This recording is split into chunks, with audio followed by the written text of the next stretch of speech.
Just letting you know, this is only my spoiler first impressions of the episode. Check my pinned comment for a free gift related to this video. And to watch my unfiltered reactions with exclusive bonuses, join my Asha Media TV Club. The link is in the description box below. Now, here's my afterthoughts of this episode of Supernatural. Well, pressing play on the next episode anyway, so... Okay. Cool stuff. Okay. Alright, so the first thing I'm a bit confused on, to be honest, is the state of Dean. From what I think I've understood, according to Crowley, he has to kill often to keep the mark of Cain alive, or else he turns into a demon. So the transition between when he died up until this point isn't complete, I guess? So I'm going to leave it up to you to explain it to me. He's not fully a demon, but the way he's acting, his soul, I'm looking at that as like he no longer then maybe has a soul. And maybe that's the point he's at just in terms of physical state, soulless, on his way to being a full-fledged demon. If he yeah, I'm not fully understanding it. I really am not. But in terms of performance, it's interesting and fun to watch Jensen now be all bad and seeing Sam actively look for him and go a little bit off, back to season 3, episode 11 vibes. Minus the trickster. Oh, that episode was something else. Okay, so yeah, Sam now, at this point, I just want to see them meet up and see what words they're going to exchange and how things are going to work out. And Crowley, this whole thing with Crowley, he wants a partnership. He wants things to, increase in terms of business and hell.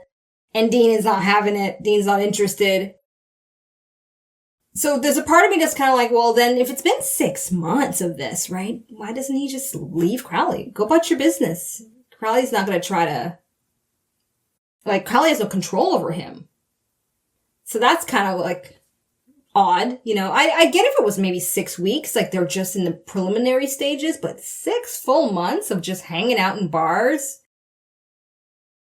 I don't know. And then I guess maybe you can put it as, maybe I'm just reaching here, but maybe this is also just an extra layer to show that Dean can't always do things on his own, right? Because he always needs Sam.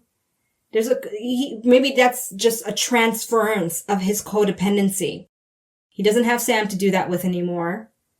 And so now he's put that onto Crowley, and there's that person to have this codependent thing going. Although it seems very one-sided. If anything, Crowley looks like he's more desperate for Dean than Dean is desperate for him. But the exchange is going to be fun to watch, for sure. So for those of you that are, into the whole Crowley and Dean shipping and all that, voice your thoughts. I'm curious to hear your perspective on that. All right, so then we got this hunter-ish kind of guy, because I don't think he was a hunter, because he didn't seem like he understood the meaning of the way Sam asked him the question. He's just looking at the fact that he's after Dean, and the way he talks about knowing Dean, I'm presuming it's from way before, maybe before even Sam came back into the picture. Is this when Sam was away in school, back from season 1 kind of thing? And this is somebody from the past that's been looking for Dean all this time? I hope so. Because then we can do a little bit more of those backtracking of things that happened back in the day. Just to add extra more context to that time after Sam left to go to Stanford and Dean was stuck with their dad, right, the whole time? Okay, so yeah, scene-wise, I'm gonna look for it a little bit right here. I'll take a few minutes, just be patient with me. The scene I was gonna choose initially, but now I've changed my mind just based on the way it ended. The initial scene I was gonna pick was the scene where Castiel is talking to the Daniel angel, or the Daniel angel more or less is admitting to Castiel and to Hannah about his feelings and his perception of life based on their fall. And that is very much to be understood, and I really love the analogy because, well, how I'm interpreting it. Let me know your interpretations, but how I'm seeing it, it's very much a little bit kind of how things are in a sense sociopolitically now. You've got your collective hive mind that wants members of that mentality to fall in line, and then you've got those like the Daniel Angel, who is an advocate for individuality and individual thinking and free will, right? Hashtag team free will.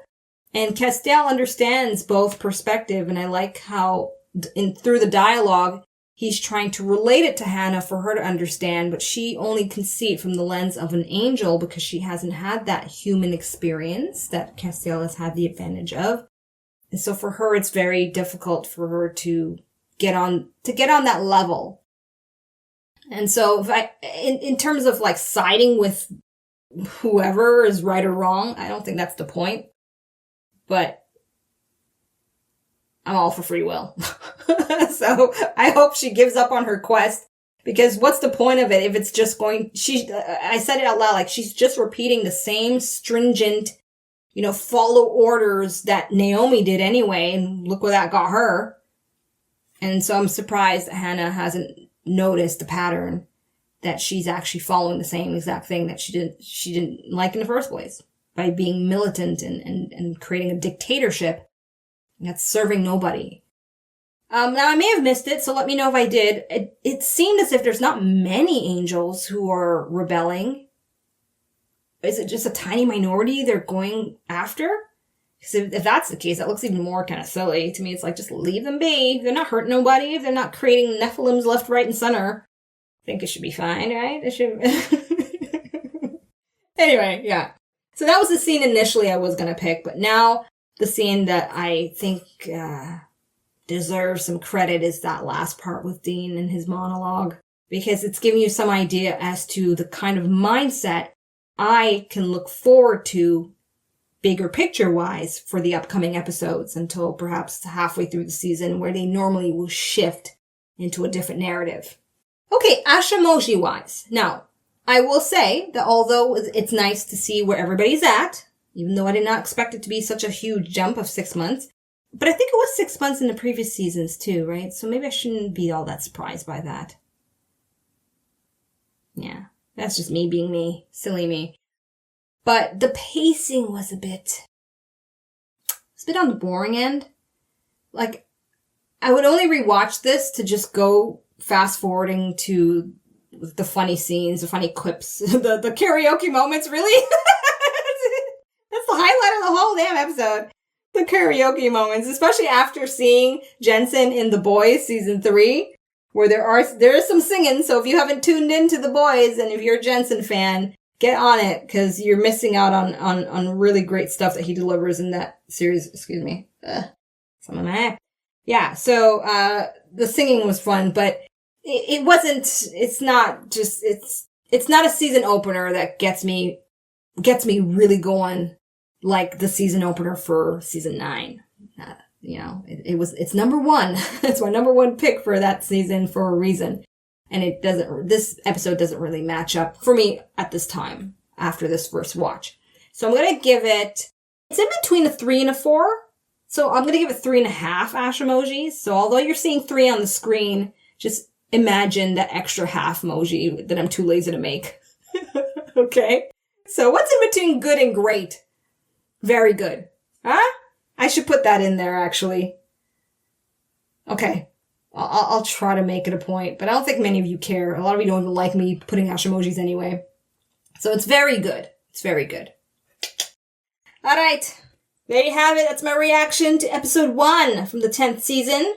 See you later. Thank you so much for watching. Be sure to subscribe and check out my other videos.